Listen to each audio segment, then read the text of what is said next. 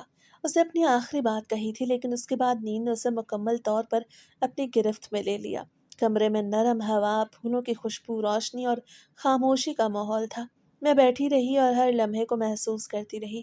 آج رات کی منصوبہ بندی، ہماری مہارت اور سب کچھ مکمل طور پہ کامیاب تھا۔ میں نے اندر سے ایک ہلکی مسکراہٹ کی اور اپنے منصوبے کو یاد کرتے ہوئے بیڈ کے کنارے سے اٹھا کے پانی کے گلاس کو دوبارہ کنارے پہ رکھا اور کمرے کی ہر چیز کا جائزہ لیا۔ ہر کمرے کا منظر، فرش کے قالین، پردے، روشنی، بیڈ کی چادر اور ہر چھوٹا سا عنصر میرے ذہن میں نقش ہو گئے۔ میں نے سوچا کہ ہماری زندگی کا ہر لمحہ منصوبہ بندی کے مطابق چل رہا ہے اور آج رات بھی مکمل کامیاب ہے۔ احمد کی نیند میں جانے والی آنکھیں، اس کی ہلکی سانس اور کمرے کی ہر چیز، سب کچھ ہماری مرضی کے مطابق تھا۔ میں نے اپنی انگلیوں سے ہلکا سا پردہ کنارے کی طرف کیا تاکہ باہر کی روشنی تھوڑی زیادہ اندر آئے اور کمرے میں ہلکی روشنی بڑھ گئی۔ میں خاموشی سے بیٹھی رہی اور ہر لمحے کو محسوس کرتی رہی، جیسے کہ یہ لمحہ رک گیا ہو۔ پانی تو احمد نے بھی پی لیا اور فوراً ہی بے ہوش ہو گیا۔ میں نے ایک جھٹکے میں اندرونی سکون محسوس کیا، کیونکہ ہمارا منصوبہ مکمل طور پر کامیاب تھا۔ میں نے فوراً اپنی بہنوں اور ماں کو فون کیا اور انہیں بلایا۔ جب وہ کمرے میں آئیں تو میں نے کہا، سارا صفایا کریں، سب کچھ اٹھا لو۔ وہ بغیر کسی ہچکچاہٹ کے کمرے کے اندر گھس گئیں، تھیلے ہاتھوں میں لیا اور ہر طرف نظر دوڑانے لگی۔ میں نے الماری کی طرف اشارہ کیا اور کہا، اسے بھی خالی کر دو۔ ہم سب نے وہی روٹین شروع کی جو ہمیشہ کرتے تھے۔ ایک دفعہ پھر ہم الماری سے قیمتی گھڑیاں، پرفیوم، پیسے، دیگر قیمتی اشیاء اٹھا رہی تھیں۔ میں ہر دفعہ احمد کے قریب گئی اور اس کے ہاتھوں سے اور جیبوں سے ہر قیمتی چیز نکالتی رہی۔ اس کے سونے کی چین، اس کی گھڑی، انگوٹھی اور جیب میں موجود رقم، سب کچھ میں نے احتیاط سے تھیلوں میں رکھ دیا، جیسے کہ ہر قدم پہلے سے سوچا ہوا ہو۔ لیکن جیسے ہی میں پلٹ کے جانے لگی، کسی نے میرا ہاتھ پکڑ لیا۔ میری سانس رک گئی اور میرے قدم زمین سے جدا ہو گئے۔ میرے دل کی دھڑکن تیز ہو گئی۔ میں نے کانپتے ہوئے کہا، رک جاؤ۔ احمد نے آنکھوں میں سنجیدگی اور کچھ ہلکی تھکن کے ساتھ مجھے دیکھا اور کہا کہ تم ہوش میں کیسے ہو؟ میں نے حیرت سے پوچھا، تم ہوش میں کیسے ہو؟ احمد نے ایک ہلکی سی مسکراہٹ کے ساتھ کہا کہ میں نے سب کچھ دیکھ لیا تھا۔ پانی میں کچھ ملاتے ہوئے۔ میں تم سے ناٹک کر رہا تھا سونے کا، لیکن میری بات سنو۔ میں نے اندر سے سوچا کہ یہ سب کچھ بالکل غیر متوقع تھا۔ میں نے کہا دیکھو، پولیس کو مت بلاؤ، ہم لوگ مجبور ہیں۔ احمد نے کہا میں جانتا ہوں تمہارے بارے میں سب کچھ، تم لوگ مجبور نہیں ہو لیکن میں ہوں مجبور۔ میں نے چونک کے پوچھا کیا مطلب؟ احمد نے کہا میں پولیس کو نہیں بلاؤں گا لیکن مجھے چھوڑ کے مت جاؤ۔ مجھے کینسر ہے اور میرے پاس صرف 2 مہینے ہیں۔ میں خوبصورت لڑکی سے شادی کرنا چاہتا تھا، اس کے ساتھ رہنا چاہتا تھا۔ میں نے اندر سے حیرت محسوس کی لیکن باہر سے پرسکون رہنے کی کوشش کی۔ احمد نے کہا اس لیے میں نے تم سے شادی کی ہے۔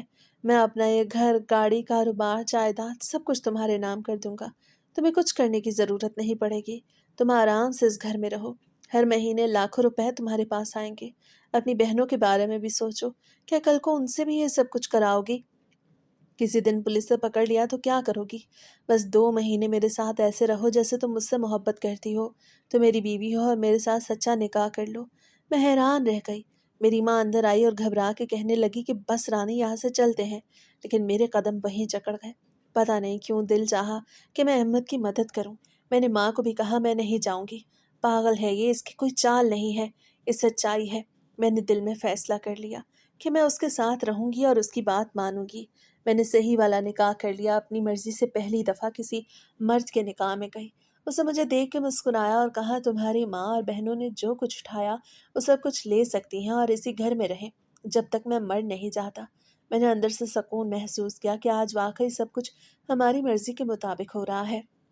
احمد نے میری طرف دیکھا اور کہا اب تم میرے ساتھ ہو اور تمہاری ذمہ داری ہے کہ میرا خیال رکھو۔ میں نے دن رات اس کی خدمت شروع کر دی۔ کھانے کے انتظام سے لے کے دوا دینے تک ہر چھوٹی بڑی چیز میں اس کا خیال رکھتی۔ بیڈ کے کنارے بیٹھ کے اس کے پاؤں دباتی، اس کے لیے کھانے بناتی، اس کی ہر ضرورت کا خیال رکھتی۔ یہ سب کچھ کرتے ہوئے مجھے اچانک خوشی محسوس ہوئی۔ مجھے محسوس ہوا کہ کسی کے لیے واقعی اہم ہونا بھی انسان کو خوش کر سکتا ہے۔ احمد نے مجھے سب کچھ بتایا تھا۔ وہ واقعی بیمار تھا، اسے لیور کینسر تھا۔ اسے اپنی بیماری کی حالت میں بھی مجھ پہ اعتماد کیا اور اپنا سب کچھ میرے نام کر دیا۔ میں جانتی تھی کہ اگر میں چاہتی تو اگلے دن بھاگ سکتی تھی، لیکن میں نہیں بھاگی۔ میں نے محسوس کیا کہ یہ شخص واقعی مجھ پہ بھروسہ کر رہا ہے اور میں اس کے اعتماد کے قابل تھی۔ 2 مہینے گزر گئے اور احمد بہت کمزور ہو گیا۔ میں ہر وقت اس کے پاس رہتی، اس کی ہر ضرورت کا خیال رکھتی اور ہر لمحے اس کے ساتھ گزارتی۔ اس کی سانسیں ہلکی ہو گئی تھیں اور وہ بیڈ پہ زیادہ دیر تک خود کو سنبھال نہیں پا رہا تھا۔ میں نے دن رات اس کے قریب رہ کے اس کا خیال رکھا اور ہر چھوٹی ضرورت پوری کی۔ ایک دن اس نے میری گود میں سر رکھا اور کچھ لمحے بعد اس دنیا سے چلا گیا۔ میں نے اس کے ہاتھ پکڑے اور اس کے آخری سانس تک اس کے ساتھ رہی۔ اس کے جانے کے بعد سب کچھ میرے حوالے ہو گیا۔ گھر، گاڑی، جائیداد، بینک اکاؤنٹ، سب کچھ میری ملکیت بن گیا۔ میں نے اندر سے سکون محسوس کیا کیونکہ میں جانتی تھی کہ احمد نے سب کچھ صحیح طریقے سے مجھے منتقل کیا تھا۔ اس کے بھروسے نے مجھے مضبوط بنایا۔ میں نے اپنی ماں اور بہنوں کے ساتھ زندگی گزارنا شروع کی اور سب کچھ نئے انداز سے سنبھالا۔ میں نے احمد کی یاد میں اس کے کمرے میں اس کی یادگاریں رکھیں اور اس کے ہر چھوٹے بڑے سامان کا خیال رکھا۔ میری ماں روز مجھے کہتی تھی کہ تم غلط کر رہی ہو، لیکن میں ان کی بات نہیں سنتی تھی۔ میں نے احمد کا خیال رکھا، اس کے لیے کھانا بنایا، دوا دی، اس کے کمرے کی دیکھ بھال کی اور اس کے لیے سب کچھ کیا۔ مجھے اچانک ایک عجیب خوشی محسوس ہوئی کہ کسی کے لیے واقعی اہم ہونا اور اس کی خدمت کرنا بھی زندگی میں سکون اور خوشی دے سکتی ہے۔ احمد نے مجھ پہ جو بھروسہ کیا وہ ناقابل یقین تھا۔ میں نے محسوس کیا کہ اس کی زندگی کے آخری لمحے میں اس کا اطمینان اور سکون میرے ہاتھوں میں تھا۔ میں نے ہر لمحہ اس کی ضرورتوں کو پورا کیا اور اس کے جانے کے بعد بھی اس کے بھروسے اور محبت کو یاد رکھ کے زندگی گزارنی شروع کی۔ میں نے خود کو مضبوط پایا اور احمد کی یادیں اپنے دل میں بسا لی۔ اس کے جانے کے بعد سب کچھ میرے کنٹرول میں تھا۔ میں نے اپنی ماں اور بہنوں کے ساتھ نئی زندگی شروع کی اور ہر لمحے میں احمد کی یادوں کے ساتھ اس کے بھروسے کو محسوس کرتی۔ ہر کمرے کی روشنی، ہر کھڑکی کی ہوا، ہر بیڈ پہ پڑا آرام دہ قالین، ہر چیز مجھے احمد کی یاد دلاتی رہی۔ میں نے ان سب چیزوں کا خیال رکھا اور ہر دن اس کے بھروسے کے ساتھ گزارا۔ 2 مہینے میں احمد کی کمزوری بڑھتی گئی لیکن میں ہر لمحہ اس کے پاس رہی، اس کی خدمت کی اور جب وہ آخر کار میری گود میں سر رکھ کے دنیا سے چلا گیا تو میں نے محسوس کیا کہ اس کے بھروسے اور محبت کے باوجود بھی میں مضبوط ہوں۔ اس کے جانے کے بعد سب کچھ میرے حوالے ہو گیا اور میں نے اپنی ماں اور بہنوں کے ساتھ نئے انداز میں زندگی گزارنا شروع کی۔ احمد کے جانے کے بعد کمرے کی خاموشی عجیب محسوس ہو رہی تھی۔ میں بیڈ کے کنارے بیٹھی ہوئی اس کے گزرے لمحات کو یاد کر رہی تھی۔ باہر کی ہلکی ہوا پردے ہلکے سے ہلا رہی تھی اور نرم روشنی کمرے میں پھیل رہی تھی۔ میں نے احمد کی قلعیں دیکھی جو اب خالی پڑی تھی۔ ہر کمرے میں موجود سامان اس کے چھوڑے ہوئے نقش کی طرح لگ رہا تھا۔ میں نے فیصلہ کیا کہ اس کے احساس اور ثواب کے لیے قرآن کی تلاوت کروائی جائے تاکہ اس کے لیے نیکیاں جمع ہوں۔ کمرے میں تلاوت کی آواز گونج رہی تھی اور میں بیڈ کے کنارے خاموش بیٹھی تھی۔ میں نے محسوس کیا کہ احمد کی یاد میرے دل میں گہری ہو گئی ہے، جیسے خلا جو پہلے کبھی محسوس نہیں ہوا تھا۔ اس کے جانے کے بعد مجھے ایک عجیب سی محبت کا احساس پیدا ہو گیا۔ میں نے اندر سے سوچا کہ اللہ نے مجھے سزا دی ہے کیونکہ مجھے اس آدمی سے محبت ہو گئی، اور محبت کا احساس اس وقت ہوا جب وہ دنیا میں نہ رہا۔ میں نے دل میں ایک عجیب سکون اور درد دونوں محسوس کیے، اور اس کی بیوہ کہلانے کے باوجود مجھے خوشی ملنے لگی۔ مجھے ایسا محسوس ہوا جیسے اس آدمی کی زندگی اور میری زندگی ایک دوسرے سے جڑ گئی ہوں۔ میں نے اپنے اندر کے احساسات کو سمجھنے کی کوشش کی کہ جس جھوٹی محبت کا میں ناٹک کرتی تھی، اس محبت کا جذبہ حقیقت میں کتنا مضبوط تھا۔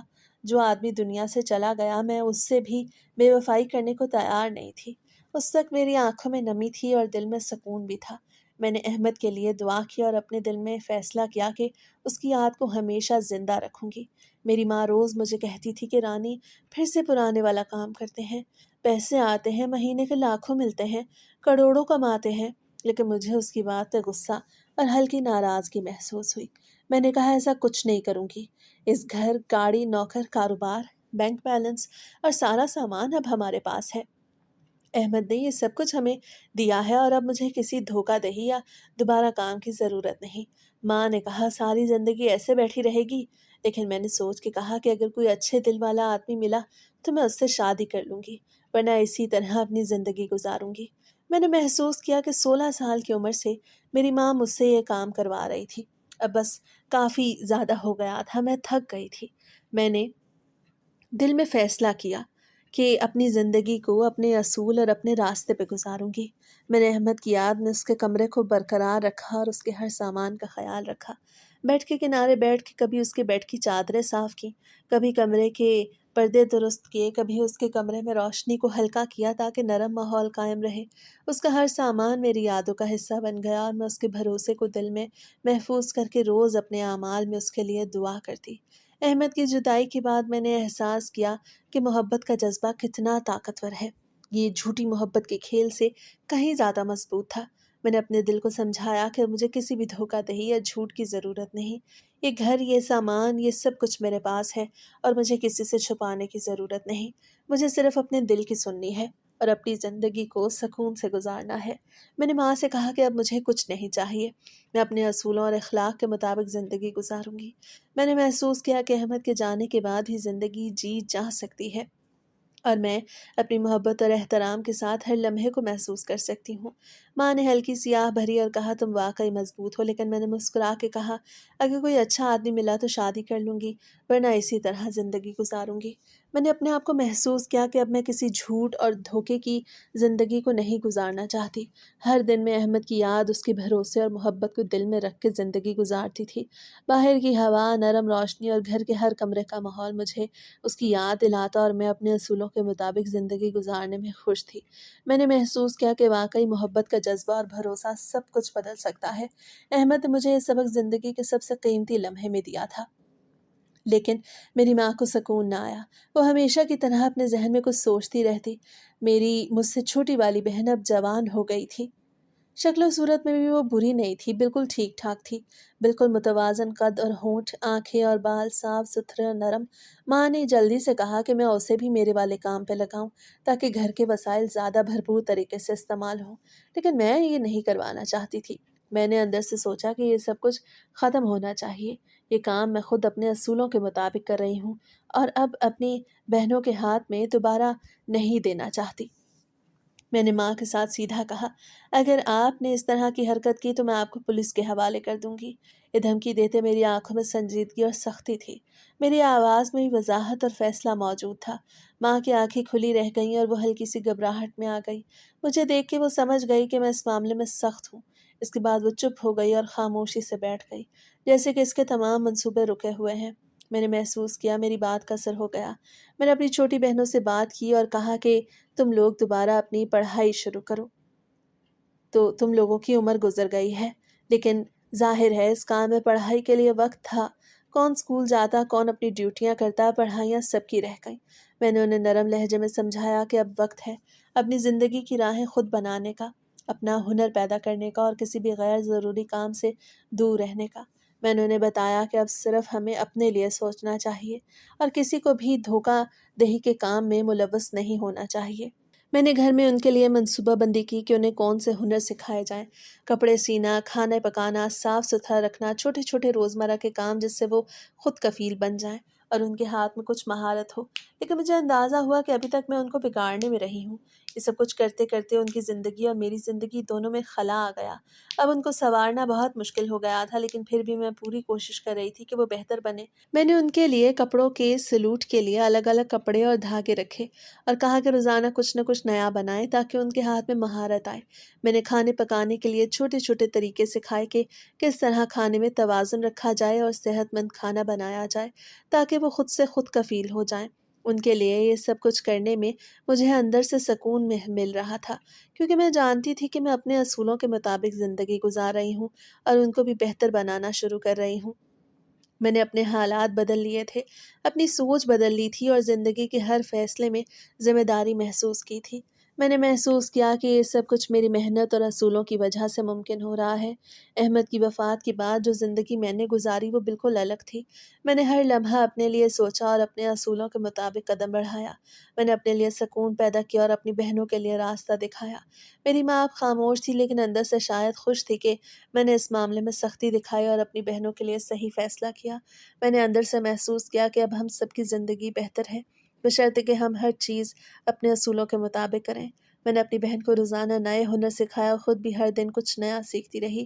ہم نے گھر میں چھوٹے چھوٹے کام، کپڑے سنوارنا، کھانے پکانا، صفائی اور دیگر چیزوں کے لیے الگ الگ نظام بنا لیا تاکہ ہر کسی کے پاس کچھ نہ کچھ مہارت ہو۔